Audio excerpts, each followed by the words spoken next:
ये चैप्टर को ना 2 पार्ट में डिवाइड करेंगे। पहला पार्ट क्या रहेगा हमारा एक्सक्रीशन और दूसरा पार्ट क्या रहेगा ऑस्मोरेगुलेशन। ठीक है, तो अभी हम लोग क्या स्टार्ट करेंगे, एक्सक्रीशन स्टार्ट करेंगे। तो हम लोग पहले एक्सक्रीशन को पढ़ेंगे, फिर उसके बाद इसको पढ़ेंगे, ऑस्मोरेगुलेशन के बारे में करेंगे। तो according to you what is excretion बेटा, व्हाट इज एक्सक्रीशन? एक्सक्रीशन किसे कहते हैं? लिखा हुआ है बोर्ड में भी लिखा हुआ है, क्या लिखा है? Removal of metabolic waste like carbon dioxide and nitrogenous waste, यानी रिमूवल करना आउटसाइड द बॉडी, बॉडी के आउटसाइड रिमूव करना किसको?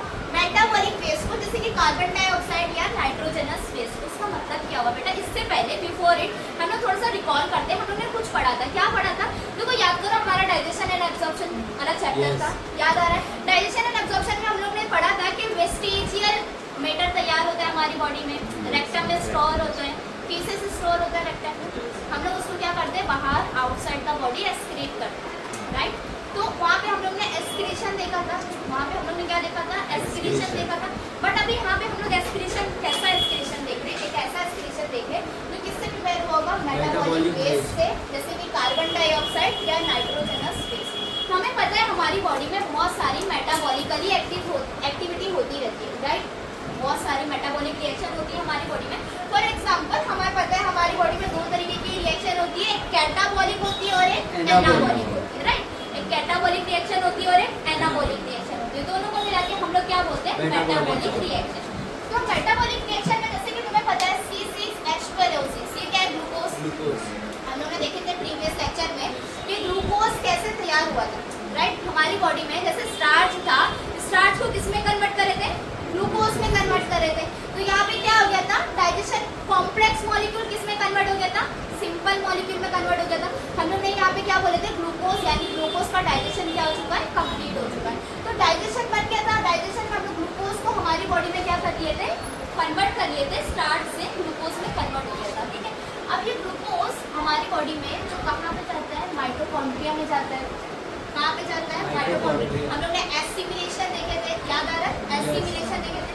अब ये ग्लूकोज C6H12O6 प्लस ऑक्सीजन के 6 मॉलिक्यूल, 6 मॉलिक्यूल, ऑक्सीजन के 6 मॉलिक्यूल मिलके क्या बनाते हैं? 6 कार्बन डाइऑक्साइड बनाते हैं, 6 वाटर के मॉलिक्यूल बनाते हैं, और मोस्ट इंपॉर्टेंट चीज जो हमें चाहिए रहता है, बनाते हैं 38 ATP। क्या बनाते हैं? 38 ATP। पहले से ही बात पता था, ATP बनती है हमारी बॉडी में, 38 ATP बनती है, सबको पता था। हमारी बॉडी में 38 ATP का फॉर्मेशन होता है। कैसे फॉर्मेशन होता है? ग्लूकोज के थ्रू ATP बनता है, राइट?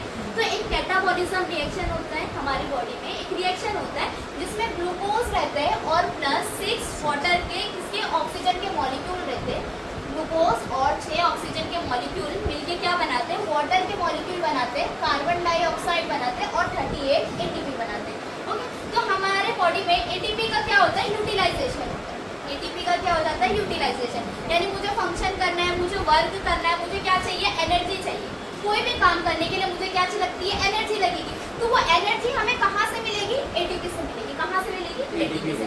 तो ये ATP यहाँ पे फॉर्मेशन हुआ और ये ATP का क्या हो जाएगा? यूटिलाइजेशन, यानी मैं इसे क्या कर लूँगी? यूज कर लूँगी। वाटर का यूज होता है हमारी बॉडी में, ऑब्वियसली जितने भी मेटाबॉलिक रिएक्शंस हो रहे हैं उसमें किसका यूज होता है? वाटर का यूज होता है। हम लोग ने देखे थे प्रीवियस लेक्चर में भी देखे थे कि वाटर हमारे मेटाबॉलिक रिएक्शन के लिए कितनी ज़्यादा ज़रूरी है। तो यहाँ पे वाटर का क्या हो गया? फॉर्मेशन हो गया। लेकिन यहाँ पे एक चीज़ और फॉर्मेट हो गई जिसका नाम है कार्बन डाइऑक्साइड। हमारी बॉडी में यूज़ है क्या कार्बन डाइऑक्साइड का? नहीं। कार्बन डाइऑक्साइड का यूज़ है क्या हमारी बॉडी में? नहीं। तो ये कैसे? ये फालतू में बन गया। ये जो प्रोडक्ट था इसका इस्तेमाल था, यूज़ था क्या? नहीं था। ये चाहिए था क्या? नहीं चाहिए था। लेकिन फिर भी क्या हो गया? फॉर्म हो गया। ये नहीं चाहिए था लेकिन क्या हो गया? फॉर्म हो गया। ऐसा प्रोडक्ट जिसका यूज ना हो और वो फॉर्म हो जाए, ऐसा प्रोडक्ट जिसका यूटिलाइजेशन नहीं, या तो मुझे बनाना नहीं था वो प्रोडक्ट और वो प्रोडक्ट क्या हो गया? बन गया, फॉर्म हो गया। ऐसे प्रोडक्ट को क्या बोलते हैं? By product. It is a by product. ऐसे प्रोडक्ट को क्या बोलते हैं? By product. ओके, तो अब ये बाय प्रोडक्ट कार्बन डाइऑक्साइड क्या है? बाय प्रोडक्ट है। अब ये फॉर्म हो गया, तो इसका क्या करने का है मेरे को अपनी बॉडी से? जब कोई बॉडी में इसका काम नहीं है, इसको बाहर क्या करने का? एक्सक्रीट करने का, बाहर निकालने का। तो अब जब ये कार्बन डाइऑक्साइड हमारे बॉडी के बाहर निकलेगा तो हम लोग क्या बोलेंगे? एक्सक्रीशन। क्या बोलेंगे? एक्सक्रीशन। समझा? Excretion of carbon dioxide. Second thing, ये जो रिएक्शन हो रही है ना बेटा, हमारे बॉडी में ना 2 तरीके की रिएक्शन होती है। एक एनाबॉलिक, एक जो प्रोसेस होता है ना एरोबिक प्रोसेस। एरोबिक और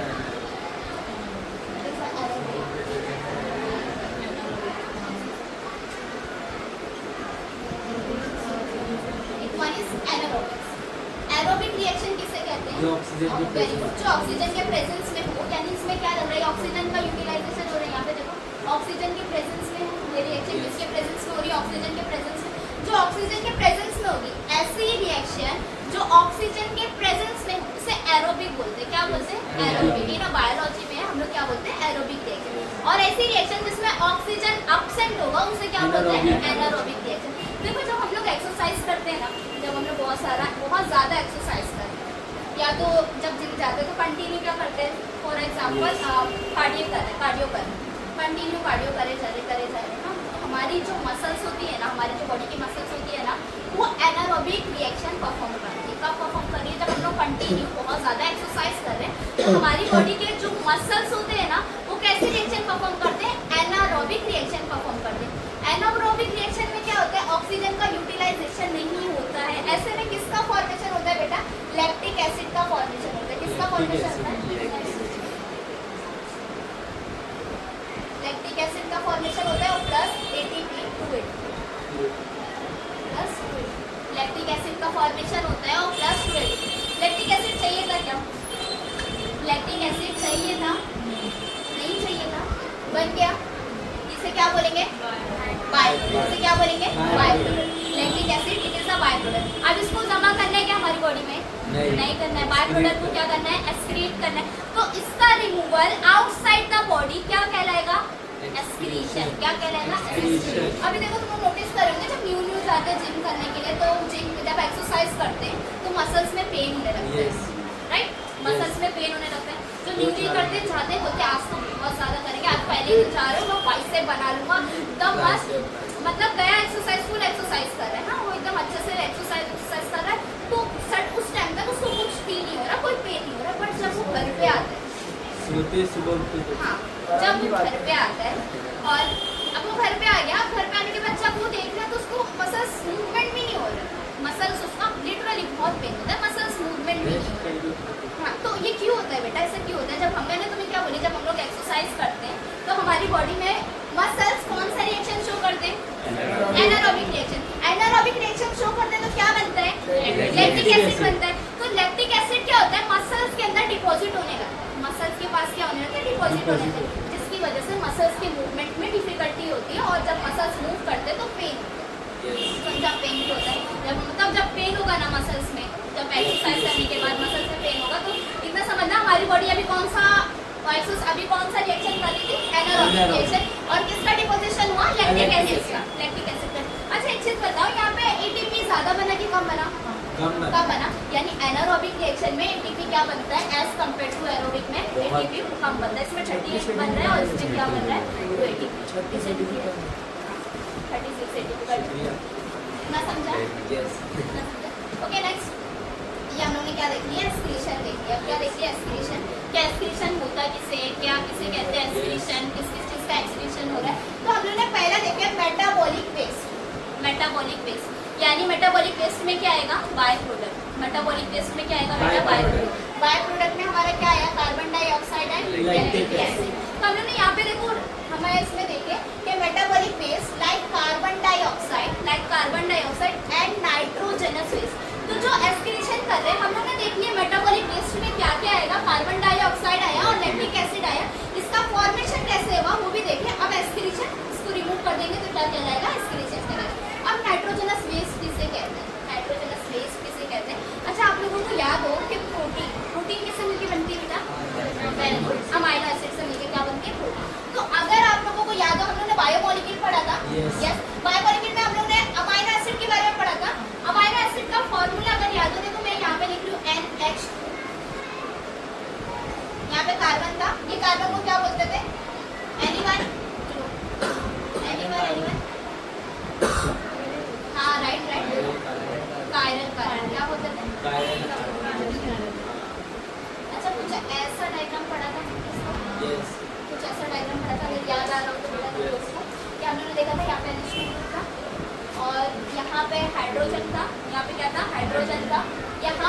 वेरिएबल ग्रुप था, यहाँ पे कैसा ग्रुप था, वेरिएबल ग्रुप था, और यहाँ पे कार्बोक्सिलिक एसिड का ग्रुप था। याद आ रहा है? ऐसा हम लोग ने अमाइनो एसिड का एक डायग्राम पढ़ा था। तो देखो हम लोग देखे थे कुछ अमाइनो एसिड के टाइप्स होते हैं, कुछ एसेंशियल अमाइनो एसिड होते हैं, कुछ नॉन एसेंशियल अमाइनो एसिड थे, लाइसिन, अर्जिनिन, हिस्टिडीन। याद आ रहा है? ये सब हम लोग ने पढ़ा था। तो ये सब हम लोग, और ये कैसे बन रहे थे, जब ये वेरिएबल ग्रुप क्या हो रहा था, चेंज हो रहा था। जब ये वेरिएबल ग्रुप चेंज हो रहा था तो टाइप ऑफ अमाइनो एसिड भी क्या होती जा रही थी, चेंज होती जा रही थी। तो हमें पता है हमारी बॉडी में क्या होता है, अमाइनो एसिड होता है। तो कभी कभी क्या होता है ना, हम लोग प्रोटीन का कंजप्शन बहुत ज़्यादा करते हैं। या तो प्रोटीन हमारी बॉडी में रहता ही है, हमारे डाइट में प्रोटीन प्रेजेंट रहता ही है, जो कि बहुत ज़रूरी भी है, हम लोगों ने पढ़ा था उसके बारे में। तो प्रोटीन ज़रूरी भी है, वो हमारे डाइट में होता भी है। तो ये क्या होता है ना, जब ज़्यादा एक्सेस अमाउंट में हमारी बॉडी में अमाइनो एसिड आता है तो वो किस में जाता है, लीवर के पास जाता है। तो लीवर एक काम कर रहा था, अगर याद हो, डिटॉक्सिफिकेशन का। लीवर एक काम कर रहा था, डिटॉक्सिफिकेशन।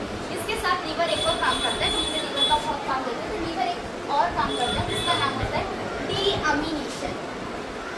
अच्छा, डी वर्ड आया तो क्या मतलब होगा, ये जहाँ पे भी अगर ये वर्ड डी वर्ड दिखे ना ऐसा, तो इसका मतलब होता है रिमूवल।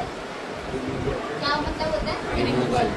हमने एक और चीज देखा था, डीएनए का फुल फॉर्म क्या है, डीऑक्सीराइबोन्यूक्लिक एसिड। डीऑक्सी यानी removal of oxygen, removal of oxygen. तो देखो बताओ, deamination, deamination removal of amino acid.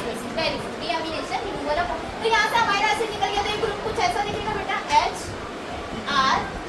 HRCOOH, कुछ ऐसा दिखेगा, राइट। इसको अल्फा कीटो एसिड बोलते हैं। क्या बोलते हैं, अल्फा कीटो एसिड। लिखूंगी यहाँ पे, इसको alpha keto acid. Alpha keto acid. यहाँ पे डीअमीनेशन हुआ, तो यहाँ पे एक चीज प्रिपेयर हुआ बेटा, अमोनिया। यहाँ पे क्या प्रिपेयर हुआ, ammonia. It is highly toxic material, ये बहुत ज़्यादा टॉक्सिक है। अभी हमें पता है लीवर क्या काम करता है, डीअमीनेशन करता है। लीवर क्या काम करता है, डीअमीनेशन काम करता है। और डीअमीनेशन करा, और एक और पता है हमें लीवर क्या करता है, डिटॉक्सिफिकेशन। याद आ रहा है, लीवर क्या करता है, डिटॉक्सिफिकेशन। मैं क्या बोल रही हूँ, जो अमोनिया है ना, ये बहुत टॉक्सिक है। अमोनिया क्या है, ये बहुत टॉक्सिक मटेरियल। तो टॉक्सिक मटेरियल यानी जहरीला मटेरियल जो भी है, तो हम अपनी बॉडी में स्टोर कर सकते हैं क्या, उसको नहीं कर सकते ना, हमारी बॉडी में स्टोर नहीं कर सकते। तो इसको क्या करना पड़ेगा, बाहर एक्सक्रीट करना पड़ेगा, रिमूव करना पड़ेगा outside the body. Common sense की बात है ना, ये टॉक्सिक मटेरियल है, मैं अपनी बॉडी में स्टोर करूंगी क्या, नहीं करूंगी। इसको क्या करूंगी, बाहर आउटसाइड द बॉडी रिमूव करूंगी। लेकिन देखो बेटा, हर एनिमल अमोनिया तो बन रहा है उसकी बॉडी में, लेकिन अमोनिया को एक्सक्रीट नहीं कर सकता है। अमोनिया तो उसकी बॉडी में बन रहा है, लेकिन अमोनिया को एक्सक्रीट नहीं कर सकता। अब इतना समझा कि नाइट्रोजनस वेस्ट का क्या चाहिए, हमें एक्सक्रीशन चाहिए। यहाँ पे नाइट्रोजनस वेस्ट बना, नाइट्रोजनस वेस्ट बना, इसको क्या करना है, बाहर आउटसाइड द एक्सक्रीट करना है। तो हम लोग यहाँ पे अब क्या देख रहे हैं, टाइप्स ऑफ नाइट्रोजनस वेस्ट। कितने टाइप के नाइट्रोजनस वेस्ट होते हैं। Number 1 ammonia. अमोनिया को क्या करना है, एक्सक्रीट करना है। अमोनिया को क्या करना है, एक्सक्रीट करना है। लेकिन हर एनिमल अमोनिया को एक्सक्रीट नहीं करता है।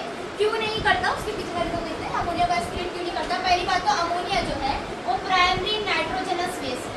कैसा वेस्ट है, प्राइमरी नाइट्रोजनस वेस्ट, यानी ये पहला नाइट्रोजनस वेस्ट है, प्राइमरी नाइट्रोजनस वेस्ट है। इसका मतलब इससे जो बनेगा वो सेकेंडरी होगा। इससे क्या बनेगा, जो बनेगा वो सेकेंडरी होगा। ये प्राइमरी है, ये प्राइमरी नाइट्रोजनस वेस्ट है।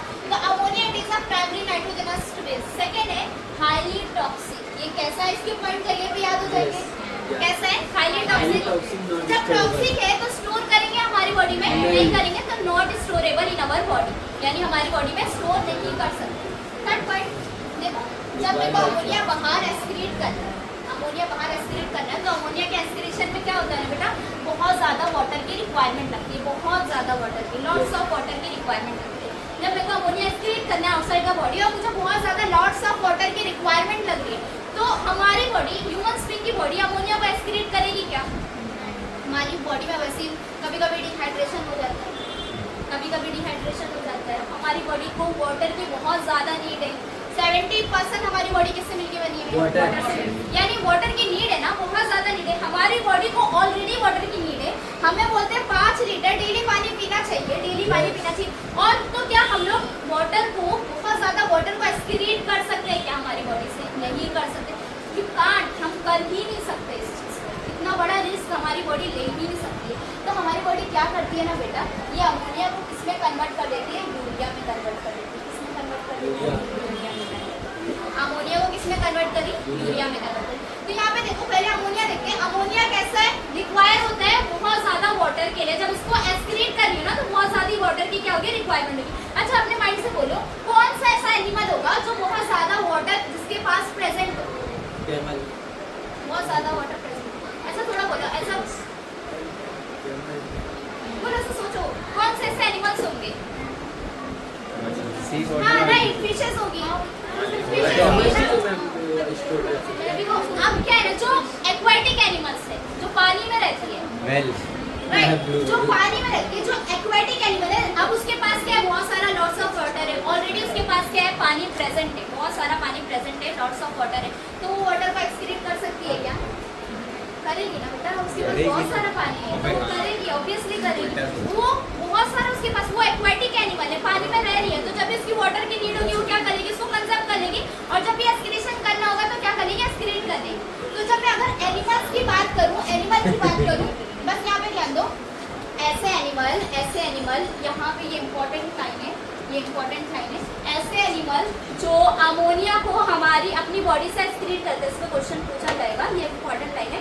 ऐसे एनिमल जो अमोनिया को अपनी बॉडी से एक्सक्रीट करते हैं, ऐसे एनिमल को अमोनोटेलिक एनिमल कहते हैं। क्या कहते हैं, अमोनोटेलिक एनिमल। ऐसे एनिमल जो अपनी बॉडी से अमोनिया को एक्सक्रीट करते हैं उसे क्या कहते हैं, अमोनोटेलिक एनिमल। समझा, अमोनोटेलिक एनिमल। एग्जाम्पल में फिशेस है कि, एग्जाम्पल में फिश, बोनी फिश,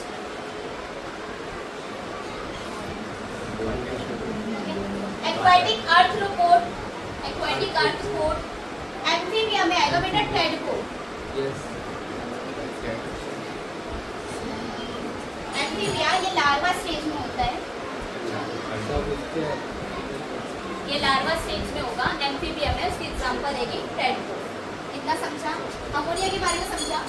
Yes. एक बार थोड़ा क्विक रिवीजन अमोनिया के बारे में देखते हैं। प्राइमरी नाइट्रोजनस बेस है, यानी पहली बार नाइट्रोजनस बेस बना। कहाँ पे बना बेटा, कहाँ पे बना, बोलो कहाँ पे बना, यूरिया में बना, यूरिया में बना, कहाँ पे बना, लीवर में बना। कहाँ पे बना, लीवर में बना। ओके, लीवर के अंदर क्या बना, अमोनिया बना। कौन सी साइकिल से, साइकिल का नाम लिखा है, साइकिल का नाम लिखा है। अच्छा ये दिख रहा है, लिखा हुआ क्या लिख रहा है, डीअमीनेटेड। कौन सा साइकिल है, डीअमीनेटेड। अमोनिया बना, ये प्राइमरी नाइट्रोजनस बेस है। कैसा है, प्राइमरी नाइट्रोजनस बेस। ओके, हमारी बॉडी में स्टोर कर सकते हैं क्या, नहीं। क्यों नहीं कर सकते, हाईली टॉक्सिक है, हाईली टॉक्सिक है। अच्छा एक बार यहाँ पे जो किडनी है ना, हमारे पास किडनी है, हमारे पास किडनी है, हमारे पास जो किडनी है वो कोई भी रोल प्ले नहीं करती है अमोनिया के एस्क्रीशन के लिए। अमोनिया के एस्क्रीशन में kidney does not play any kind of role, यानी किडनी अमोनिया को एस्क्रीट कर रही है क्या, नहीं कर रही। तो क्या मैम ह्यूमंस बॉडी अमोनिया को एस्क्रीट ही नहीं करती, क्या ह्यूमंस बॉडी अमोनिया को एस्क्रीट ही नहीं करती है, करती है। कैसे करती है, कैसे करती है अमोनिया को, कैसे ह्यूमंस की बॉडी एस्क्रीट करती है बेटा, जब स्वेटिंग आती है तो डायरेक्टली स्वेटिंग से अमोनिया एस्क्रीट होता है, डायरेक्टली स्वेटिंग से अमोनिया।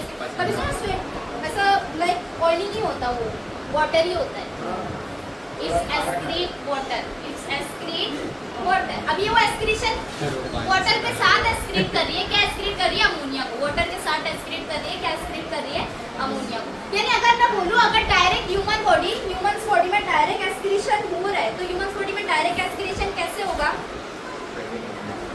कैसे होगा, अभी बताया ना, स्वेटिंग के किसके थ्रू, स्वेटिंग के थ्रू। ठीक है, कौन से एनिमल एस्क्रीट करेंगे, कौन से एनिमल एस्क्रीट करेंगे, फिश एस्क्रीट करेगा, एक्वाटिक एनिमल्स, एक्वाटिक आर्थ्रोपोड और एम्फीबियन लार्वा में टेडपोड। यहाँ पे अमोनिया समझा। कौन एनिमल, ऐसे एनिमल जो अमोनिया को एस्क्रीट करे उसे क्या बोलेंगे, अमोनोटेलिक। क्या बोलेंगे, नेक्स्ट टॉपिक है urea. Okay, what's mean of urea. देखो अभी हम लोग देखे कि अमोनिया हम तो एस्क्रीट नहीं कर सकते, ह्यूमन बॉडी अमोनिया एस्क्रीट कर सकती है क्या, नहीं। तो ह्यूमन बॉडी किसको एस्क्रीट करती है बेटा, यूरिया को। किसको एस्क्रीट करती है, यूरिया को। अब जो ये साइकिल है ना, ये साइकिल मैं यहाँ पे बोल रही हूँ, तुम्हें याद रखना है, मैं लिखा नहीं रही हूँ, तुम्हें याद रखना है। और मैं ऐसा बोलती हूँ ना कि तुम्हें याद रखना है, 10 मिनट के बाद मैं क्वेश्चन पूछने वाली हूँ, ठीक है। जब अमोनिया किसमें कन्वर्ट हो रही है, यूरिया में कन्वर्ट हो रहा है, ये साइकिल को बोलते हैं ऑर्निथिन साइकिल। क्या बोलते हैं? ऑर्निथिन। वर्ड यहाँ पे लिखा है ऑर्निथिन साइकिल। क्या बोलते हैं? Ornithine cycle. कौन से टर्म को यहाँ पे ध्यान दो, जब अमोनिया किसमें कन्वर्ट हो रहा है, यूरिया में। अमोनिया किसमें कन्वर्ट हो रहा है, यूरिया में, तो हम ऐसे साइकिल को क्या बोलेंगे, ऑर्निथिन साइकिल। अच्छा, अमोनिया ऑर्निथिन साइकिल कहाँ पे हो रही है, ऑर्निथिन साइकिल कहाँ पर हो रही है, लीवर में हो रही है। वेरी गुड, कहाँ पे हो रही है, लीवर में। ठीक है, तो हमें पता है produce by liver ornithine cycle. Urea किससे प्रोड्यूस होता है, लीवर से प्रोड्यूस हो रहा है। लिखा रही हूँ, इसका मतलब तुम्हें सेंटेंस बोलने आना चाहिए। ठीक है, ऑर्निथिन साइकिल के थ्रू लीवर के अंदर क्या प्रोड्यूस होता है, यूरिया प्रोड्यूस होता है। ओके, ये यूरिया। अभी हम लोग देखे, देखो ये अमोनिया था, वहाँ पे बना अमोनिया, बना वहाँ पे अमोनिया, तो ये अमोनिया के अंदर कार्बन डाइऑक्साइड मिलेगा, क्या बनेगा, यूरिया बनेगा। क्या बना, यूरिया। अच्छा, ये जो यूरिया होता है ना, वो लेस टॉक्सिक होता है। कैसा होता है, लेस टॉक्सिक। इसका मतलब ये ऐसा नहीं कि टॉक्सिक नहीं है, हम इसको अब जी भर के हमें अपने बॉडी में स्टोर कर सकते हैं, नहीं, बिल्कुल नहीं। ये होता है टॉक्सिक, लेकिन कैसा होता है, लेस टॉक्सिक। लेस टॉक्सिक होता है as compare to ammonia, as compare to ammonia. यानी अमोनिया के कंपैरिजन में यूरिया कम टॉक्सिक होता है। कितना समझा? ऐसे एनिमल जो यूरिया को एक्सक्रीट करते हैं, ऐसे एनिमल जो यूरिया को एक्सक्रीट करते हैं, इसके आगे का पॉइंट यहाँ निकाले बेटा। ऐसे एनिमल जो यूरिया को एक्सक्रीट करते हैं उसे बोलते हैं यूरिकोटेलिक एनिमल। यूरियोटेलिक एनिमल,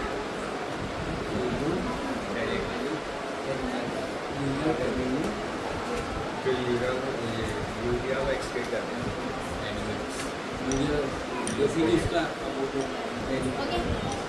ऐसा एनिमल जो यूरिया को एक्सक्रीट कर रहे हैं उसको क्या बोलेंगे, यूरियोटेलिक। क्या बोलेंगे, यूरियोटेलिक एनिमल। अच्छा, कौन होगा, मैमल्स। हम लोग किसको एक्सक्रीट करते हैं, हम किसको एक्सक्रीट करते हैं, एग्जांपल ह्यूमंस भी।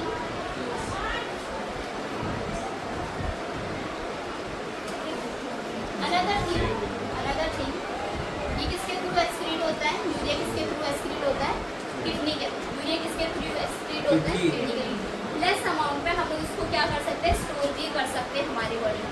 अगर स्टोर हो रहा है तो कहाँ स्टोर हो रहा है, देखो किडनी होता है। अभी हम लोग किडनी का डायग्राम देखेंगे, किडनी कैसा दिखता है, उसका अच्छे से डायग्राम देखेंगे, तो हम लोग वहाँ पे एक चीज़ देखेंगे, यहाँ पे ध्यान दो।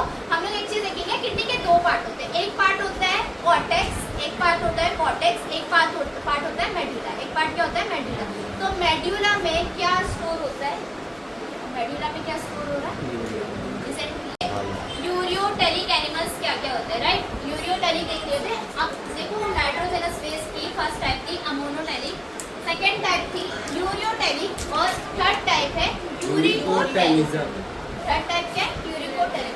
अब यहाँ पे देखो, यूरिकोटेलिक एनिमल्स किसे कहते हैं, व्हाट्स मीन ऑफ यूरिकोटेलिक। देखो, कुछ एनिमल्स ऐसे होते हैं ना बेटा, कुछ एनिमल्स ऐसे होते हैं जो बॉडी से यूरिक एसिड को एक्सक्रीट करते हैं। किसको एक्सक्रीट करते हैं, यूरिक एसिड को। देखो, हमारे अंदर हम लोग वाटर कंज्यूम करते हैं। मुझे प्यास लगेगी, मैं जाऊँगी एक गिलास पानी पी लूँ। मुझे प्यास लगेगी, मैं एक गिलास जाके पानी पी लूँगी। मेरा मन चलेगा, मैं एक बोतल पानी पी लूँगी। ठीक है, जितना मुझे पानी पीना है मैं पी सकती हूँ। यानी वाटर का इंटेक मेरे पर डिपेंडेंट है, वाटर का इंटेक मेरे पर डिपेंडेंट है। लेकिन कुछ एनिमल्स होते हैं वो ज़्यादा अमाउंट में वाटर कंज्यूम नहीं कर सकते। जो एनिमल्स होते हैं, कुछ एनिमल्स होते हैं जो ज़्यादा अमाउंट में वाटर को कंज्यूम नहीं कर सकते। क्यों नहीं कंज्यूम कर सकते बेटा, शायद तो उसकी साइज स्मॉल हो सकती है, ऐसा भी हो सकता है। या तो हो सकता है वाटर की अवेलेबिलिटी नहीं, मतलब वाटर अवेलेबल ना हो, बहुत सारे कंडीशन में। तो कुछ एनिमल्स ऐसे होते हैं, हमें पता है हम या अमोनिया एक्सक्रीट कर रहे हैं तो हमें लॉट्स ऑफ वाटर चाहिए, बहुत ज़्यादा वाटर चाहिए ना। तो अमोनिया को वो एनिमल एक्सक्रीट कर रहे हैं जो पानी के अंदर प्रेजेंट है, जहाँ पे पानी की कमी नहीं। फिर सेकेंड यूरिया वो एनिमल एक्सक्रीट करते हैं जो मतलब थोड़े वाटर को क्या कर सके, लेस वाटर को क्या कर सके, एक्सक्रीट कर सके। एज कम्पेयर टू अमोनिया और यूरिया के एक्सक्रीशन में पानी का जो अमाउंट रहता है वो क्या लगता है, कम लगता है।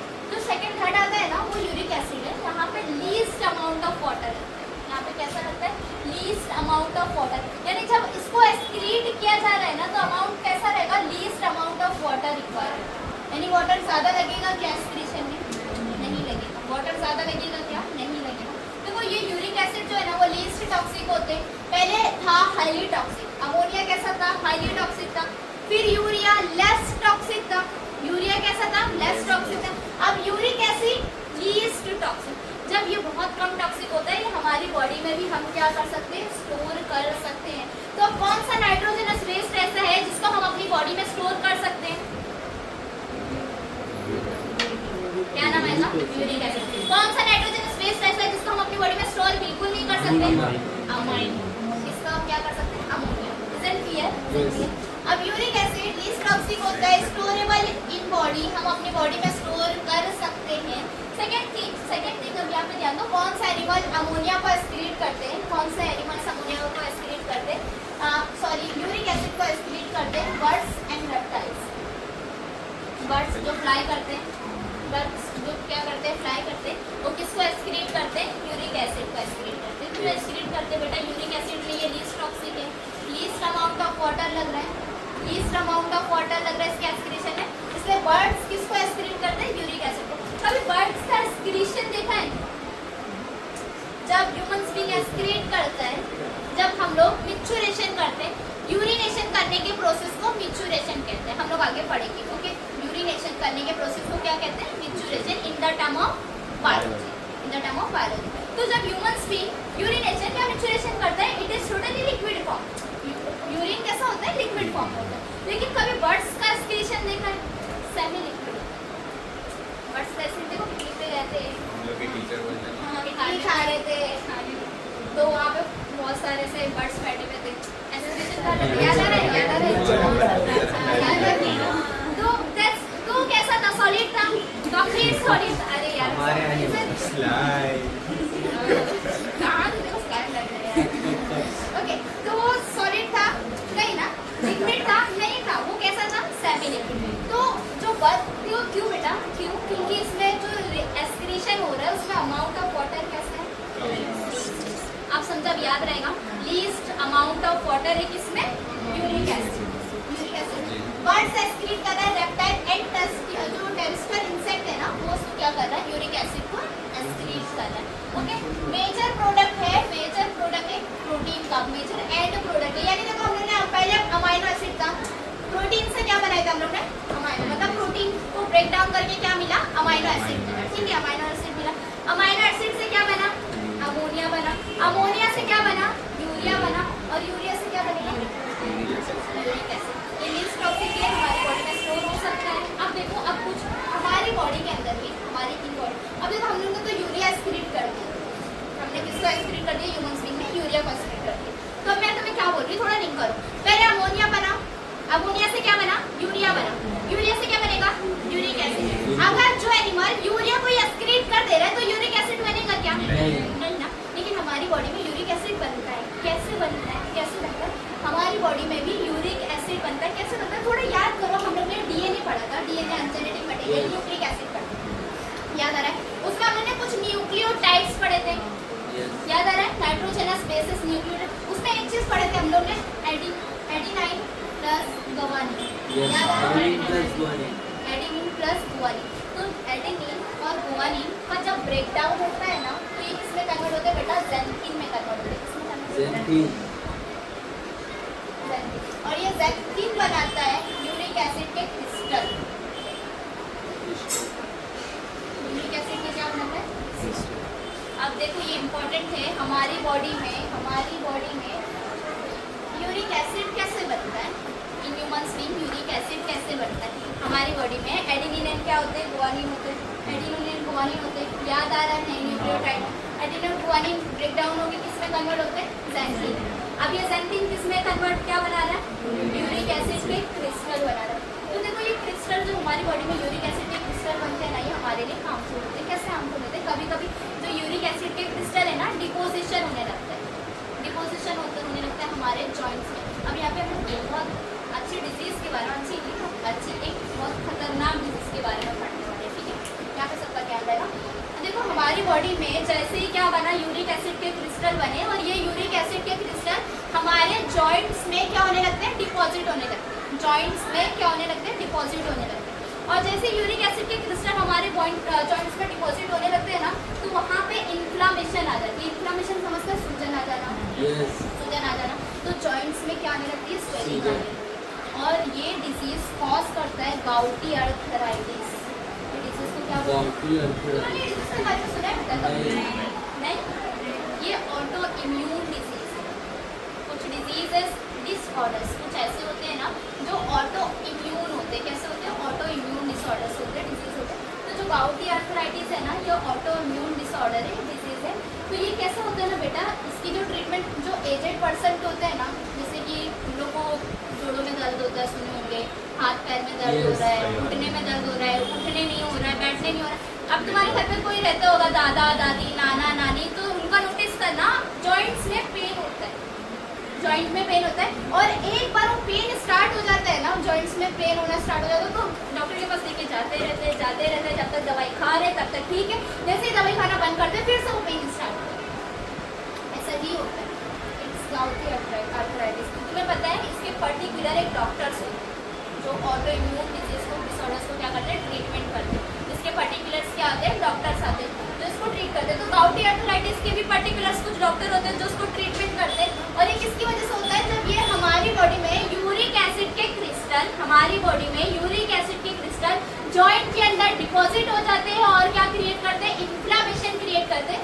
ऐसी सिचुएशन को हम लोग क्या कहते हैं बेटा, गाउटी आर्थराइटिस। ये बहुत इंपॉर्टेंट कॉन्सेप्ट है, तुम्हें याद रहना चाहिए। पहली डिजीज के बारे में हम लोग ये चैप्टर में पहली डिजीज के बारे में पढ़ रहे हैं। वो डिजीज का नाम क्या है, गाउटी आर्थराइटिस। किसकी वजह से हो रहा है गाउटी आर्थराइटिस? ये हमारी बॉडी में जो यूरिक एसिड के क्रिस्टल है वो जॉइंट में जाके क्या होने लगता है, डिपॉजिट होने लगते हैं, जो इन्फ्लामेशन कॉज करता है, जिसकी वजह से जॉइंट्स पेन होने लगते हैं और एजेड पर्सन में ज़्यादा देखने के लिए मिलता है। इतना समझा? इतना समझा? ये किसकी वजह से हो रहा है, यूरिक एसिड की वजह से। ठीक है। अनदर थिंग, यहाँ पे हमारा ना नाइट्रोजनस फेस कंप्लीट हो जाता है। क्या कंप्लीट हो जाता है, नाइट्रोजनस फेस। कैसे पहला नाइट्रोजनस फेस अमोनिया था, सेकेंड नाइट्रोजनस फेस क्या था, यूरिया, थर्ड नाइट्रोजनस फेस क्या था, यूरिक एसिड। ठीक है। जो यूरिक एसिड रिलीज करेगा, जो एनिमल जो यूरिक एसिड को रिमूव करेगा उसको क्या बोलेंगे, यूरिकोटेलिक एनिमल। क्या बोलेंगे, Uricotelicate. यहाँ पे लिख रही हूँ, यूरिको, पहले इसको यूरियोटेलिक बोला था, इसको क्या बोलेंगे, यूरिकोटेलिक, यूरिकोटेलिक एनिमल्स। ठीक है, इजंट क्लियर? Isn't clear? कौन कौन है, बर्ड्स है, रेप्टाइल्स है, बर्ड्स है, रेप्टाइल्स। याद रहेगा बेटा? हाँ, नहीं याद रहेगा। यहाँ पे नाइट्रोजनस फेस क्या हो गया हमारा, कंप्लीट। ठीक है, और किडनी का डायग्राम बनाएंगे सब। ठीक है, यहाँ पे देखो, यहाँ पे हम लोग जो बता रहे हैं ना, जो किडनी प्रेजेंट है, दो किडनी प्रेजेंट है। हर किसी के पास दो किडनी होता है ना? Yes. होता है ना, इसका पता है ना? आईफोन वाले के पास एक रहता है, एक बेच के वो आईफोन। तो ये जो किडनी है ना, स्टार्ट होती है बेटा लास्ट थोरासिक से। अच्छा, थोरासिक पता है बेटा? लास्ट थोरासिक से। अच्छा, एक काम करो, थोरासिक पता है आप लोगों को, थोरासिक क्या होता है? ओके, यहाँ पे दिया तो मैंने, हम लोगों ने पिछले बार में देखे थे, वर्टिब्रेट्स पढ़े थे, थोरासिक के लंग्स के बारे में देखे थे, याद आ रहा है? रिब्स केज देखे थे, रिब्स देखे थे, याद आ रहा है? लंग्स, और उसको ऐसा रिब्स कवर किया था, ऐसा रिब्स क्या था, कवर किया था। ओके, बस यहाँ पे ध्यान दो, जो ये पार्ट होता है ना, चेस्ट का पार्ट, चेस्ट का जो पार्ट होता है ना, इसको थोरासिक रीजन कहते हैं। ये हेड है, ये हेड है, ये थोरासिक रीजन है, ये अब्डोमिनल रीजन है, और नीचे जो आएगा वो पेल्विक रीजन है। हमारी बॉडी को ना कुछ रीजन्स में क्या किया गया, डिवाइड किया गया, head, thoracic, abdominal and pelvic region. तो थोरासिक रीजन में जो बोन्स प्रेजेंट होंगे, थोरासिक रीजन में जो बोन्स प्रेजेंट होंगे उसको क्या बोला जाएगा बेटा, थोरासिक। क्या बोला जाता है, थोरासिक। तो पीछे ना, हमारे पीछे स्पाइन होती है, एवरीवन नो अबाउट इट। पीछे क्या होती है, स्पाइन होती है। तो स्पाइनल कॉर्ड कैसा होता है बेटा, ऐसा लंबा सा स्पाइनल कॉर्ड होता है, ऐसा स्पाइनल कॉर्ड होता है, राइट। और स्पाइनल कॉर्ड के ऊपर कुछ वर्टिब्रेट्स होती है, ऐसी एक ग्राफ डायग्राम देख रहे हैं, कुछ वर्टिब्रेट्स होती है, राइट। हमारे हेड से स्टार्ट होता है, हमारे हेड से स्टार्ट होता है, पेल्विक तक जाता है। ठीक है, इतना पता है आप लोगों को? तो ये जो वर्टिब्रेट्स होती है ना बेटा, इसको डिवाइड किया जाता है, head, thoracic, abdominal and pelvic region. तो जो थोरासिक में आती है ना, वो 12 बोन आती है। कितनी आती है, 12। तो उसको T12 क्या बोलते हैं, ठीक है। थोरासिक में पहला जो आएगी उसको T1, T2, T3 ऐसे सोएन कहाँ तक आता है, T12 तक आता है। और हर एक बोन का नाम है, हर एक बोन्स का नाम है। स्पाइनल कॉर्ड की हर एक बोन का नाम है, ठीक है। तो अभी हम लोग वो नहीं देख रहे, बस अभी हम लोग यहाँ पे देख रहे हैं। हम लोग देख रहे हैं कि कहाँ पे किडनी प्रेजेंट होती है, उसका पोजीशन देख रहे हैं कि किडनी कहाँ पे लोकेटेड होती है। तो जो लास्ट थोरासिक होता है ना, लास्ट थोरासिक से थर्ड लंबार तक लोकेटेड होती है। अब ये लंबार क्या होता है, मैम क्या बोल रहे हो आप?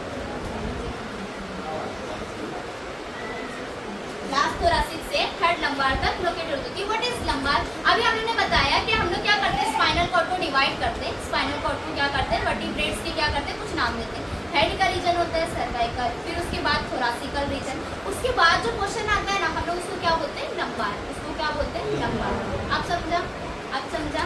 हम लोग यहाँ पे भी देखें स्पाइनल कॉर्ड, यहाँ पे क्या आएगा, सर्वाइकल, फिर थोरासिक, फिर क्या आएगा, लंबार।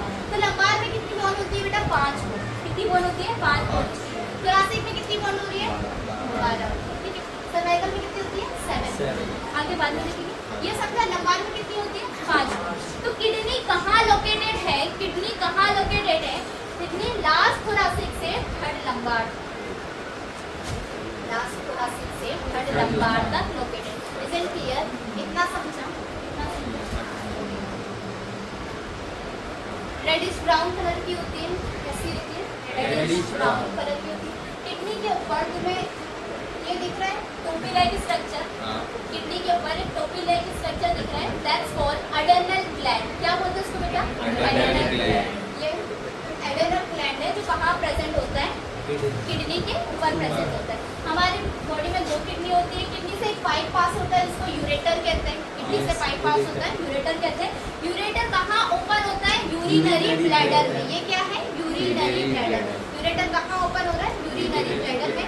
और यूरिनरी ब्लैडर कहाँ ओपन होता है, यूरेथ्रा। अब देखो बेटा, जो यूरेथ्रा होती है ना, बस अपन याद करो, जो यूरेथ्रा होती है ना, इसकी साइज में डिफर करती है मेल टू फीमेल। यूरेथ्रा की जो साइज होती है ना, मेल एंड फीमेल में क्या होती है, डिफर करती है। यानी मेल के अंदर यूरेथ्रा की साइज होती है 20 सेंटीमीटर तक। इन यूरेथ्रा मेल में यूरेथ्रा की साइज कहाँ तक जाती है, 15 to 20 centimetre. But in female urethra की साइज होती है 4 सेंटीमीटर। इन फीमेल यूरेथ्रा की साइज क्या होती है बेटा, 4 सेंटीमीटर। इन अ मेल यूरेथ्रा की साइज लॉन्ग होती है, इन अ मेल यूरेथ्रा की साइज लॉन्ग होती है। इन अ फीमेल यूरेथ्रा की साइज क्या होती है, शॉर्ट होती है। मेल में कहाँ तक रहती है, 12 to 20 सेंटीमीटर तक रहती है, लेकिन इन अ फीमेल कितनी रहती है, 4 सेंटीमीटर। कितनी रहती है, 4 सेंटीमीटर। दैट्स वाई फीमेल के अंदर यूरिनरी ट्रैक्ट में, ये इसको यूरिनरी ट्रैक्ट बोलेंगे बेटा, यूरेथ्रा को क्या बोलेंगे, यूरिनरी ट्रैक्ट। यहाँ से क्या पास आउट होगा, यूरिन पास आउट होगा। इसीलिए इन अ फीमेल में यूरिनरी ट्रैक्ट में डिसीज जल्दी हो जाती है। क्या हो जाती है, जल्दी। इसको बोलते हैं STD, सेक्सुअल ट्रांसमिटेड डिजीज बोल सकते हैं इसको। यानी ऐसी डिजीज जो यूरिनरी ट्रैक्ट में, या तो यूरिनरी ट्रैक्ट डिजीज भी बोल सकते हैं, UTD, यूरिनरी ट्रैक्ट डिजीज। ऐसी डिजीज यूरिनरी ट्रैक्ट में फीमेल्स में क्या हो जाती है, जल्दी कॉमनली पाई जाती है एज कम्पेयर टू मेल। क्यों? क्योंकि फीमेल के अंदर यूरेथ्रा का साइज क्या होता है, शॉर्ट होता है, और मेल के अंदर यूरेथ्रा का साइज क्या होता है, लॉन्ग पाई। अनदर थिंग, इन अ मेल जो यूरेथ्रा होता है उसको यूरिनोजेनाइटल बोलते हैं।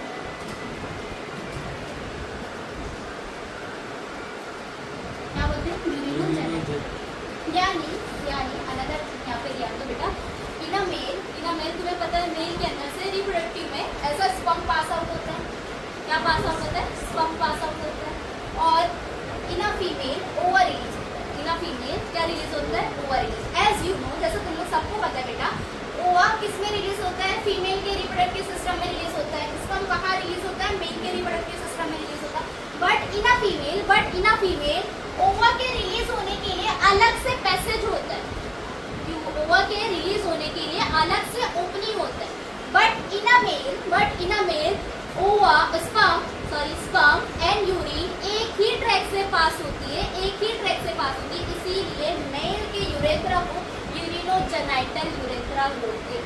समझो बेटा, इसके ऊपर क्वेश्चन आता है, isn't clear? Why male urethra called urinogenital भी बोलते हैं, क्योंकि वहाँ से यूरिन भी पास आउट हो रहा है और रिप्रोडक्टिव पार्ट स्पर्म भी पास आउट हो रहा है, ठीक है।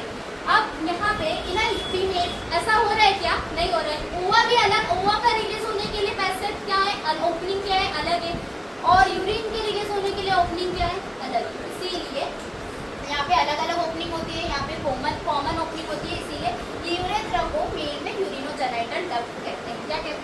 यूरोजेनाइटर। समझा? Yes. इतना समझा सबको गाने? यहाँ पे ध्यान दो, बस यहाँ पर ध्यान दो। प्रोसेस ऑफ यूरिनेशन यानी दैट्स मीन प्रोसेस ऑफ मिक्सचरेशन। मैं तुम लोग को बताई अभी, यूरिनेशन करने के प्रोसेस को क्या बोलते हैं? मिक्सचरेशन, राइट? यूरिनेशन के प्रोसेस को क्या बोलते हैं? मिक्सचरेशन। क्या कैसे होता है यूरिनेशन करते हैं, कैसे करते हैं, व्हाट्स द एग्जैक्ट मैकेनिज्म, क्या क्या मैकेनिज्म चलता है हमारे बॉडी में, हम लोग वो देख लेते हैं। और हमारे नर्वस सिस्टम उस पर कैसे इम्पैक्ट करते हैं थोड़ा बोलेंगे। ओके, अभी यहाँ पे ध्यान दो। अभी जैसे तुम्हें पता है हमारी बॉडी में जो भी फील्स होते हैं, जो भी सेंस होते हैं, बस क्या बोली, जब यहाँ पे पढ़ाना स्टार्ट कर दिए तो हमारा सारा काम बंद हो जाना चाहिए। अब यहाँ पे पढ़ा रहे ना, यहाँ पर ध्यान दो। तो जो भी फील्स होते हैं, हमें जो भी सेंसेशन होते हैं हमारी बॉडी में कौन करता है? नर्वस सिस्टम के थ्रू होते हैं। किसके थ्रू होते हैं? नर्वस सिस्टम से। हम लोगों ने प्रीवियस लेक्चर में देखे थे, याद करो कि नर्वस सिस्टम हमारे बॉडी में सेंस करा, याद आ रहा है? हमारी बॉडी में सेंस कराने का काम क्या है? Nervous system. फॉर एग्जाम्पल हमने कुछ एग्जाम्पल्स भी देखे थे। मैं गर्म पानी का पतीला है और मैं जाके उसके ऊपर ऐसा छू, तो मैं ऐसा छू के खड़ी रहूँगी, यार क्या अच्छा लग रहा है, नहीं ना? ऐसा करेंगे क्या? नहीं ना? अभी जैसे मैं छुई तो फौरन हाथ हटा लूंगी ना, जैसे रिफ्लेक्स एक्शन होगा। ये बेटा इसको क्या बोलते हैं? Reflex action. अभी कोई टॉर्च मारा मेरे मुंह पे, ऐसे सडनली टॉर्च मारा, तो हम लोग क्या करेंगे? रिफ्लेक्स देंगे। तुरंत क्या होगी? हमारी पलकें से झपकेगी, एक रिफ्लेक्स एक्शन होता है। हम लोग सोचते क्या, अभी वो टॉर्च मारेगा और मैं अपनी आँख को ऐसा बंद करूँगी ना, मुंह को ऐसे करूँगी। सोचते हैं क्या हम लोग? कुछ रिफ्लेक्स हमारी बॉडी में अपने आप होते हैं। कुछ रिफ्लेक्स हमारी बॉडी में क्या होते हैं? अपने आप होते हैं। उसे हम लोग क्या कहते हैं? रिफ्लेक्स एक्शन, जो बिना सोचे समझे। और कुछ हमारी बॉडी में ऐसे होते हैं जिसको हम लोग प्रॉपरली प्लान करके करते हैं, राइट? तो हमारी बॉडी में कुछ कंट्रोल्स होते हैं जिसको हम लोग कंट्रोल करते हैं, और कुछ ऐसे वर्क होते हैं जिसके ऊपर हमारा कंट्रोल नहीं होता है। तो जिसके ऊपर हमारा कंट्रोल होता है उसको हम लोग क्या बोलते हैं? वॉलंटरी। क्या बोलते हैं? वॉलंटरी। और जिसके ऊपर हमारा कंट्रोल नहीं होता उसको क्या बोलते हैं? इनवॉलंटरी। ओके, कुछ वॉलंटरी एक्शन होते हैं और कुछ इनवॉलंटरी एक्शन होते हैं। Example of involuntary action, example दो इनवॉलंटरी एक्शन का। कोई चीज कर रहा है तो रिफ्लेक्स, वो रिफ्लेक्स एक्शन। इनवॉलंटरी एक्शन जो हमारी बॉडी में मैकेनिज्म चल रहा है, कौन कौन सा? Heart beat, very good, heart beat. और ब्लड सर्कुलेशन, और बोलो, रेस्पिरेशन, रेस्पिरेशन, और डाइजेशन, और urinary okay, there is so many peristalsis, peristalsis movements, कुछ मूवमेंट्स ऐसे हैं जो इनवॉलंटरी और कुछ कैसे वॉलंटरी। वॉलंटरी एग्जांपल तो बहुत सारे, वॉलंटरी एग्जांपल तो बहुत सारे। हम मूवमेंट कर रहे हैं वॉलंटरी, हम जो जिससे हमारा कंट्रोल नहीं है वो कैसे? इनवॉलंटरी। तब यहाँ पे ध्यान दो, it is a urinary bladder. ये कैसे है? यूरिनरी ब्लैडर है। अब यूरिनरी ब्लैडर में क्या फील आउट होता है? यूरिन फील होता है। यूरिनरी ब्लैडर में क्या फील होता है बेटा? यूरिन फील होता है। ओके, अब यहाँ पे देखो, दो स्फिंक्टर मैंने बताया। अच्छा, ये मत पूछो मैम स्फिंक्टर क्या होता है। हम लोग ने स्फिंक्टर देखे, स्फिंक्टर किसे कहते हैं? हमने स्फिंक्टर देखा, स्फिंक्टर किसे कहते हैं? ओके, तो यूरिनरी ब्लैडर में दो स्फिंक्टर होते हैं। एक स्फिंक्टर है इनर स्फिंक्टर और एक है outer sphincter. Okay, inner sphincter है, आउटर स्फिंक्टर है। तो जो ये ऊपर वाला है ना, आउटर साइड वाला जो ऊपर है, ठीक है, जो ऊपर है, अपर है, आउटर स्फिंक्टर, ये वॉलंटरी होता है। वो कैसा होता है? वॉलंटरी। और जो इनर स्फिंक्टर है ना, वो कैसा होता है? इनवॉलंटरी। वो कैसा होता है? इनवॉलंटरी, यानी जिससे हमारा कंट्रोल नहीं है। यूरिनरी ब्लैडर में दो स्फिंक्टर मिलते हैं, एक ऐसा स्फिंक्टर जिसके ऊपर हमारा कंट्रोल नहीं है, इनवॉलंटरी, और एक ऐसा स्फिंक्टर जिसके ऊपर हमारा क्या है? कंट्रोल। अब क्या होता है ना, यूरिन इसके अंदर आने की कैपेसिटी होती है। यूरिनरी ब्लैडर में एक यूरिन आने की क्या होती है? कैपेसिटी। समझ लो, ये अपने क्या पहुँच गया? सैचुरेशन पॉइंट पर पहुँच गया। इसके अंदर यूरिन क्या हो गया? फील हो गया। अब जैसे यूरिन इसके अंदर फील हुआ ना, तो यूरिनरी ब्लैडर ना ब्रेन को सिग्नल देती है। ब्रेन को बोलते हैं CNS। बेटा ये जो नर्वस सिस्टम के पार्ट्स है, जो नाम लिखे हुए हैं यहाँ पे, CNS, PNS, फिर ANS, SNS। ANS में दो टाइप, पैरासिम्पैथेटिक एंड सिम्पैथेटिक। ये सारी चीज़ें तुम लोग 9th स्टैंडर्ड में पढ़कर आए हो, 10th में भी पढ़े। सो अगर फिर भी नहीं आ रहा है तो बैड थिंग, बट फिर भी हम लोग यहाँ पे छोटा सा रिकैप देख लेंगे। यहाँ पे छोटा सा रिकैप देखेंगे कि ये सब होता क्या है। ओके, तो पहले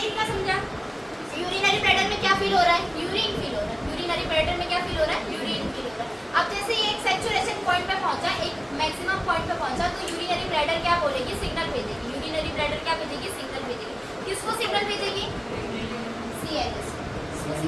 CNS central nervous system brain में होता है। सेंट्रल नर्वस सिस्टम कहाँ होता है, ब्रेन में होता है। यानी अब यूरिनरी ब्लैडर किसको सिग्नल भेज रही है, ब्रेन को सिग्नल भेज रही है। अब ब्रेन ने क्या करा, पीएनएस को सिग्नल भेजा। ब्रेन ने किसको सिग्नल भेजा, पीएनएस। पीएनएस का फुल फॉर्म है पेरिफेरल नर्वस सिस्टम। पीएनएस का क्या फुल फॉर्म है, पेरिफेरल नर्वस सिस्टम। अब सीएनएस से सिग्नल कहाँ गया बेटा, पीएनएस में गया, जिसका फुल फॉर्म है पेरिफेरल नर्वस सिस्टम में लिखा था। अब पीएनएस में दो पार्ट होते हैं बेटा, एक एएनएस होता है और एक एसएनएस।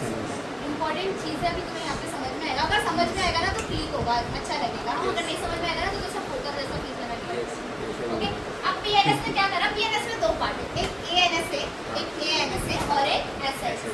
एएनएस का फुल फॉर्म है automatic nervous system, autonomous nervous system. ANS का फुल फॉर्म क्या है, ऑटोनोमस नर्वस सिस्टम। और एसएनएस, ओके, जो एएनएस है ना वो इनवॉलंटरी है। एएनएस क्या है, इनवॉलंटरी। और जो एसएनएस है ना वो कैसा है, वॉलंटरी। अच्छा, एएनएस इनवॉलंटरी है, एएनएस क्या है, इनवॉलंटरी। और जो एसएनएस है ना क्या है, वॉलंटरी। ये समझ में आ रहा है ना, वॉलंटरी और इनवॉलंटरी क्या होता है। जो एएनएस में ना, एएनएस में दो टाइप होते हैं बेटा, पैरासिम्पैथेटिक नर्वस सिस्टम और सिम्पैथेटिक नर्वस सिस्टम। एएनएस में दो चीजें होती है, पैरासिम्पैथेटिक नर्वस सिस्टम और sympathetic nervous system. It is the brain, brain के अंदर नर्वस सिस्टम अटैच है। ओके, ये ब्रेन लो, अज्यूम करो that it is a brain, ठीक है, ब्रेन है और ब्रेन के अंदर नर्वस सिस्टम है। बस यहाँ पे ध्यान दो, ब्रेन के अंदर जो नर्वस सिस्टम है वो क्या है, सीएनएस। क्या है, सीएनएस। ओके, अब ब्रेन से जो नर्वस सिस्टम निकल रही है, पीएनएस। चलता समझ में आया, समझ में आया, पीएनएस। ओके, अब ये पीएनएस कहाँ जाएगी, पूरी बॉडी में जाएगी। कहाँ जाएगी, पूरी बॉडी में। और पीएनएस किसमें डिवाइड है, एएनएस में और एक एसएनएस। ठीक है, कितना समझा बेटा, कितना समझा। एएनएस की दो टाइप है, पैरासिम्पैथेटिक और sympathetic. Parasympathetic and sympathetic. Okay, क्या होता है पैरासिम्पैथेटिक और सिम्पैथेटिक। पैरासिम्पैथेटिक ना बेटा नॉर्मल कंडीशन में काम करता है। कौन से कंडीशन में, नॉर्मल कंडीशन में। नॉर्मल कंडीशन में पैरासिम्पैथेटिक क्या करते हैं, काम करते हैं। सिम्पैथेटिक इमरजेंसी कंडीशन में काम करते हैं। सिम्पैथेटिक इमरजेंसी कंडीशन में काम करती है। पैरासिम्पैथेटिक नॉर्मल सिस्टम में, नॉर्मल जब काम कर रहे हैं, नॉर्मल जब हमारा फंक्शन चल रहा है तब कौन सा सिस्टम एक्टिव है, पैरासिम्पैथेटिक। और जब कोई इमरजेंसी आ गई तो क्या हो गया, सिम्पैथेटिक एक्टिव हो गया। अब थोड़ा इसको समझ के लेते हैं बेटा, पैरासिम्पैथेटिक और सिम्पैथेटिक है।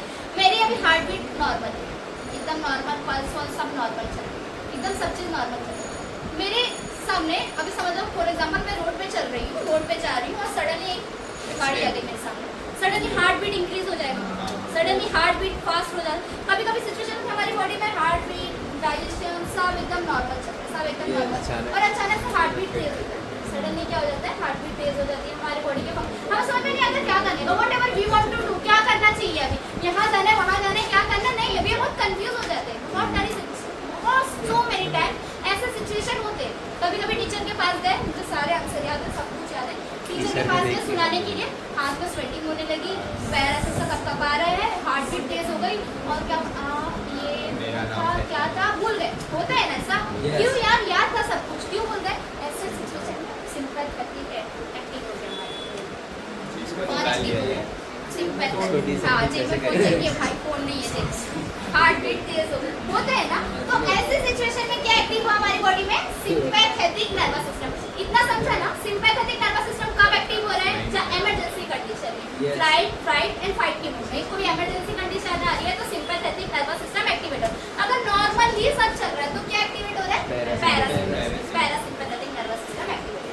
अब देखो, अब यहाँ पे थोड़ा समझ के लो, वापस से आते हैं। यूरिनरी ब्लैडर फिल हुआ बेटा, किसके पास सिग्नल गया, सीएनएस के पास सिग्नल गया। सीएनएस ने किसको सिग्नल भेजा, पीएनएस को सिग्नल भेजा। पीएनएस सिग्नल भेजेगा एएनएस, किसको भेज रहा है अभी, एएनएस को भेजा, नॉर्मल कंडीशन चल रही है, एएनएस को भेजा। अब एएनएस ने किसको भेजा, पैरासिम्पैथेटिक, किसको भेजा, पैरासिम्पैथेटिक। अब पैरासिम्पैथेटिक क्या करेगा, कॉन्ट्रैक्शन करेगा मसल्स ऑफ यूरिनरी ब्लैडर। अब इसने क्या करा, कॉन्ट्रैक्शन किया, यूरिनरी ब्लैडर का जो मसल से कॉन्ट्रैक्ट करने लगे। अब ये जब कॉन्ट्रैक्ट करेंगे उसके अंदर की जो यूरिन थी नीचे आएगी, और जब कॉन्ट्रैक्शन होगा तो यूरिनेशन कहाँ आएगी, यूरिन कहाँ आएगी, नीचे आएगी और नीचे आएगी। अब जैसे ये फंक्शन हुआ तो अब सिग्नल गया एसएनएस, सिग्नल कहाँ गया, एसएनएस, सिग्नल कहाँ गया, एसएनएस। जैसे जैसे ही कॉन्ट्रैक्शन हुआ बेटा, जैसे ही कॉन्ट्रैक्शन हुआ, ये वाला जो स्फिंक्टर है ये क्या हो जाएगा, ओपन हो जाएगा। ये स्फिंक्टर क्या हो गया, ओपन हो गया। अब क्या हो गया, एसएनएस को सिग्नल गया, एसएनएस कैसा था, अब एसएनएस कैसा था, वॉलंटरी था, वॉलंटरी इस पे काम करेगा, वॉलंटरी किसके पर काम करेगा, नहीं मेरी मर्जी पे काम करेगा। अब ये क्या कराएगा, ये रिलैक्सेशन कराएगा, ये क्या करेगा, रिलैक्सेशन, ये क्या करेगा, रिलैक्सेशन कराएगा, इसको इनर स्फिंक्टर, यानी अब यहाँ पे स्फिंक्टर ओपन हुआ और क्या प्रोसेस हुआ, मैच्योरेशन का प्रोसेस। क्या हुआ, मैच्योरेशन। एक और बार बहुत इंटरेस्टिंग है, वापस से ध्यान दो। अब क्या हुआ, यूरिनरी ब्लैडर फिल हुआ, यूरिनरी ब्लैडर फिल हुआ, ये समझेगा ना, फिर दूसरा टॉपिक समझेगा इसी में, ठीक है। यूरिनरी ब्लैडर फिल हुआ, यूरिनरी ब्लैडर एक सैचुरेशन पे फिल हुआ, उसने क्या भेजा, सिग्नल भेजा, सिग्नल किसको भेजा, सीएनएस पे। अब यहाँ पे सीएनएस पे सिग्नल आया, सीएनएस पे सिग्नल कहा किसको भेजा, पीएनएस को, पीएनएस से सिग्नल किसको भेजा, एएनएस को। अब एएनएस ने क्या करा, कॉन्ट्रैक्शन कर, पैरासिम्पैथेटिक को भेजा, किसको भेजा, पैरासिम्पैथेटिक को। पैरासिम्पैथेटिक में जैसे सिग्नल गया, पैरासिम्पैथेटिक नर्वस सिस्टम ने क्या करा, कॉन्ट्रैक्शन स्टार्ट कर दिया। और ये कॉन्ट्रैक्शन क्या करा, यूरिनरी ब्लैडर में कॉन्ट्रैक्शन हुआ, यूरिनरी ब्लैडर में कॉन्ट्रैक्शन हुआ और स्फिंक्टर, आउटर स्फिंक्टर क्या हो गया, आउटर स्फिंक्टर क्या हो गया, ओपन हो गया। अब एसएनएस के पास सिग्नल गया, एसएनएस के पास सिग्नल गया। अब एसएनएस ने क्या करा, रिलैक्सेशन कराया, क्या करा, रिलैक्सेशन कराया और इनर स्फिंक्टर ओपन हुआ और मैच्योरेशन का प्रोसेस हुआ। और क्या हुआ, मैच्योरेशन का प्रोसेस हुआ। अब यहाँ पे देखो दो कंडीशन आती है, कभी कभी क्या होता है, अब आउटर स्फिंक्टर ओपन हो चुका है, आउटर स्फिंक्टर क्या हो चुका है, ओपन। ऐसे आउटर स्फिंक्टर ओपन होगा, हमें फील्स हो जाएगा कि now we want to go to the natural cause maturation. अभी हमें कहाँ जाना है, मैच्योरेशन करने के लिए, नेचुरल कॉज है। तो अब लेकिन अब टोटल इज डिपेंड अपॉन हमारे पर डिपेंड है ना कि हम मैच्योरेशन करें परफॉर्म या ना करें। ये किसके पर डिपेंड है, हमारे पर। सीएनएस कैसा है, सीएनएस कैसा है, वॉलंटरी है ना, सीएनएस कैसा है, वॉलंटरी। अभी हमारे पर डिपेंड है। अभी तुम लोग एकदम पब्लिक में, अब यहाँ पे शौचालय, वो टॉयलेट, वॉशरूम कुछ है ही नहीं। एएनएस ने अपना काम कर दिया, पैरासिम्पैथेटिक ने अपना काम कर दिया, कॉन्ट्रैक्शन हो गया, आउटर स्फिंक्टर ओपन हो गया, इतना समझा। आउटर स्फिंक्टर ओपन हो गया, अपने आप मैच्योरेशन हो जाएगा क्या, नहीं ना, it's totally depend upon us, हमारे पर डिपेंड करता है। वॉलंटरी सिस्टम है हमारा, कंट्रोल करेंगे या तो फिर जैसे मैच्योरेशन करने गए फिर रिलैक्सेशन करें, मैच्योरेशन का प्रोसेस स्टार्ट। इतना समझा ना बेटा, इतना समझा, ओके, इज इट क्लियर। अब क्या होता है ना, दूसरा कंडीशन देखते हैं, अब है ना सिम्पैथेटिक वाला कंडीशन देख के लेते हैं। अब urinary bladder feel, urinary bladder क्या हुआ, फील। अब किसके पास सिग्नल गया, सीएनएस से, बोलो एएनएस से अब जा रहा है सिम्पैथेटिक। अच्छा मैं इसको ब्लू से बना रही हूँ, अपना ब्लैक मार्कर देखते चलता है कि नहीं, ताकि कंफ्यूजन। अब ये कहाँ जा रहा है, सिम्पैथेटिक के पास। कहाँ जा रहा है, सिम्पैथेटिक। आप जैसे सिम्पैथेटिक के पास गया ना बेटा, सिम्पैथेटिक क्या कराएगा, यहाँ पे ये कॉन्ट्रैक्शन करा रहा था, ये कॉन्ट्रैक्शन करा रहा था बेटा, यहाँ पे कंफ्यूज मत होना स्फिंक्टर और यूरिनरी ब्लैडर के बीच में। ये सिम्पैथेटिक क्या कराएगा, रिलैक्सेशन कराएगा यूरिनरी ब्लैडर का। अब इसने क्या करा बेटा, यूरिनरी ब्लैडर को रिलैक्स करते, यूरिनरी ब्लैडर को रिलैक्स करते। जैसे यूरिनरी ब्लैडर ऐसा था, अब रिलैक्सेशन क्या हुआ, रिलैक्सेशन, यूरिनरी ब्लैडर की साइज क्या हो गई, इंक्रीज हो गई। अब इसमें यूरिन आने की कैपेसिटी क्या हो गई, इंक्रीज हो गई, यूरिन आने की कैपेसिटी क्या हो चुकी है, अभी इंक्रीज हो चुकी है। तो ऐसे में, ऐसी कंडीशन में, जैसे यूरिनरी ब्लैडर क्या हुआ, रिलैक्स हुआ, तो सिग्नल गया एसएनएस के पास, सिग्नल क्या गया, एसएनएस के पास। एसएनएस क्या कराता है, कॉन्ट्रैक्शन कराता है, एसएनएस क्या कराएगा, कॉन्ट्रैक्शन कराएगा इनर स्फिंक्टर का। एसएनएस क्या कराया, कॉन्ट्रैक्शन कराया इनर स्फिंक्टर का। और जैसे ही इनर स्फिंक्टर में कॉन्ट्रैक्शन हुआ तो मैच्योरेशन स्टार्ट हो गया, स्टॉप होगी। यहाँ पे मैच्योरेशन क्या हो गई, स्टॉप। यहाँ पे मैच्योरेशन क्या होगा, स्टॉप। तो कोई मिथ कॉन्सेप्ट है, जैसे सब बोलते हैं शेर सामने आया और उसने, बोलते हैं ना, जंगल में जाएगा, ऐसा सुने कि नहीं हो, बहुत सारे यार अभी मतलब शेर, अचानक से शेर सामने आ गया और उसने ये मैच्योरेशन कर दिया, ग्रैंड मीनिंग तो सुने होंगे ना बहुत सारे। अच्छा बताओ, मतलब अब सिम्पैथेटिक एक्टिवेटेड है, शेर सामने आ गया, कोई ऐसा कि एकदम नॉर्मल कंडीशन है, भाई क्या हो नहीं ना, शेर आया तो हालत खराब हो जाएगी ना अभी। अब उसकी हार्ट बीट तेज हो जाएगी, उसका माइंड काम करना बंद कर देगा, वो इधर उधर भागेगा, तो उसका सिम्पैथेटिक है या पैरा एक्टिवेटेड, सिम्पैथेटिक एक्टिवेटेड है, वो क्या कर रहा है, रिलैक्सेशन कर रहा है ना यूरिनरी ब्लैडर का। तो ऐसे में मैच्योरेशन स्टॉप होती है, ऐसे में मैच्योरेशन क्या होती है, स्टॉप